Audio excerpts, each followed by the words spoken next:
Hello students, welcome to all of you on my YouTube channel Shukla and company. Students, आज मैं फिर एक लंबे अंतराल के बाद आप सभी को BHU एंट्रेंस एग्जाम 2021 के सीट अलॉटमेंट्स के अपडेट्स को बताने वाला हूं।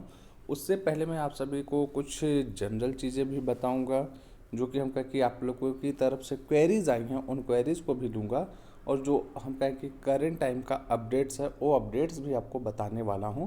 और ये अपडेट्स खास तौर से हम कहें कि BCom और MCom से ही रिलेटेड है। बाकी इस बार मैं और कोई कोर्स का अपडेट नहीं देने वाला हूं, सिर्फ और सिर्फ BCom एंड MCom। और सभी से मैं कहूँगा कि आप पूरी बातों को ध्यान से सुनिएगा, नहीं तो उसमें नुकसान आपका ही है।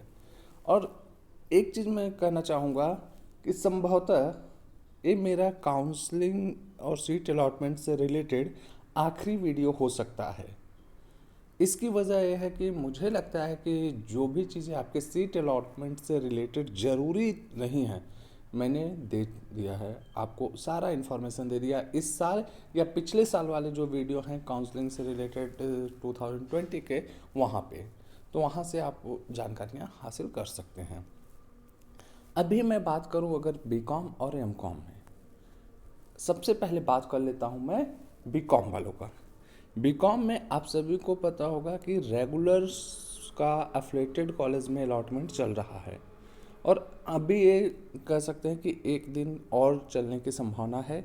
अभी पेड सीट्स का कह सकते हैं कि खाली हैं, पेड सीट्स एफिलिएटेड कॉलेज में खाली हैं। और साथ ही साथ मैं एक चीज़ ये कहना चाहूँगा कि और इस बात पे जोर देकर कहूँगा कि मैंने जिन स्टूडेंट्स को बताया है कि आपका एडमिशन हो जाएगा, और मैंने ये भी चीज़ बताया था स्टार्टिंग में ही, लास्ट तक जाते जाते मार्क्स लो होते हैं। बहुत सारे स्टूडेंट्स को ये चीज़ देखने को मिला, उन्होंने कहा हाँ सर आपने जो कहा था वो हुआ। तो अभी भी जिनको ये लगता है कि नहीं उनका एडमिशन होना चाहिए, मैंने बोला था लेकिन अभी तक नहीं हुआ, तो आप थोड़ा और इंतज़ार कीजिए। खास तौर से हम कहें कि जो BCom में है, अभी पेड सीट्स खाली हैं, पेड सीट का अलॉटमेंट होगा। और इसके बाद हम कहें कि कई स्टूडेंट्स को मान लीजिए RJC मिला, फिर उनका DAV चला गया, AMPG मिला तो DAV चला गया अपग्रेड होके। ठीक, अब यहाँ पे जिन स्टूडेंट्स का अपग्रेड हुआ, फॉर एग्जांपल RJC से DAV गया, तो अब ये लोग इस चीज़ को सोच रहे हैं, उनका ऐसा मानना है कि कहीं ऐसा भी हो सकता है कि मेरा DAV से मेन कैंपस चला जाएगा। तो मैं इस चीज़ को एकदम सिरे से नकारता हूँ कि जिन भी स्टूडेंट्स का RJC से अगर DAV गया या AMPG से DAV गया, वसंत कन्या से DAV गया, ऐसा तो उनका मेन कैंपस कभी नहीं जाएगा। वजह ये है कि अगर RJC से आप DAV जाते हैं, DAV से मेन कैंपस आपका जाने का चांस सोच रहे हैं, तो सबसे पहले जितने भी स्टूडेंट्स का DAV अलॉटमेंट हुआ है वो मेन कैंपस जाएंगे, तब आप जाके DAV से मेन कैंपस जाएंगे। तो ऐसी संभावना कभी नहीं बनती है। ठीक, तो ये अगर आप सोच रहे हो कि एफिलिएटेड कॉलेज से DAV गए और फिर आप मेन कैंपस, तो ये ख्याल छोड़ दीजिए अभी से। ठीक, इसके बाद बात आती है कि जो फीस की है, कि अगर RJC हमारा अलॉटमेंट हुआ वहाँ तो मेरी फ़ीस ज़्यादा लगी थी, DAV रेगुलर पे हो गया फीस कम है, तो ये फीस जो डिफरेंस है, मीन्स आपने अगर एक्स्ट्रा पे किया है, बाद में आपको ऑप्शन मिलता है वो एक्स्ट्रा अमाउंट का एडजस्टमेंट करने का। ठीक इसी तरीके से अगर आपने कम फ़ी पे किया था, अब आपकी ज़्यादा लग रही है, तो इससे आपको बाद में ऑप्शन मिलेगा पेड करने का। अभी आपका अपग्रेड हो जाएगा, और जब अपग्रेड होता है तो आप देखेंगे कि आपका जो पहला अलॉटमेंट रहता है वहाँ पे लिख देता है कैंसिल्ड, और किसके अगेंस्ट कैंसिल हुआ, मीन्स जिस जगह पे आपका गया है उसके जगह से। जैसे हम कहें RJC में अगर आपको मिला तो वहाँ पे लिख दिया cancel against DAV BCom honours, means आपका DAV BCom ऑनर्स में हुआ, उसकी वजह से RJC कैंसिल हो गया। इसी तरीके से AMPG वालों को भी दे देता है।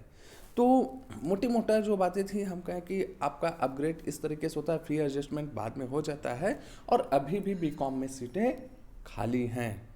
और इसके लिए आप लोग अभी परेशान ना हो, अभी बीकॉम का चलेगा अब, लेकिन हम कह सकते हैं धीरे धीरे अपने अंतिम चरण की तरफ बढ़ रहा है।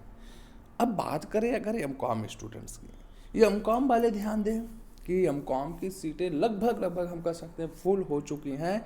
अब जो बातें चल रही हैं वो अपग्रेड की, मीन्स अगर कोई स्टूडेंट छोड़ दिया, सीट खाली हो गई, या हम कहें पेड सीट पे एमपीजी में क्या होता है, फीस बहुत ज़्यादा हाई होता है, लगभग आप कह सकते हैं 50,000 प्लस में रहता है एमपीजी की फीस।